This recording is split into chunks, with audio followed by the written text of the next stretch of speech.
Ali znate šta je problem, gospodine Bogdanoviću? Što ćemo mi u narednoj godini imati rekordan broj vazduhoplova, ali koji će se koristiti za civilnu zaštitu, za zaštitu i spasavanje, a ne kao taksi prevoze ministre i državni vrh kako je to bilo do 2020. godine.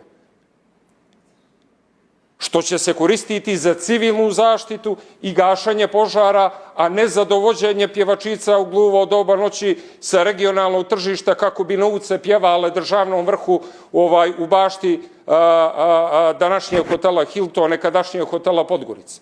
I što neće služiti državnom vrhu za odlazak na saučešća, partijske priredbe, kockarske ture ili tako dalje, kao što je to bilo u prethodnom periodu.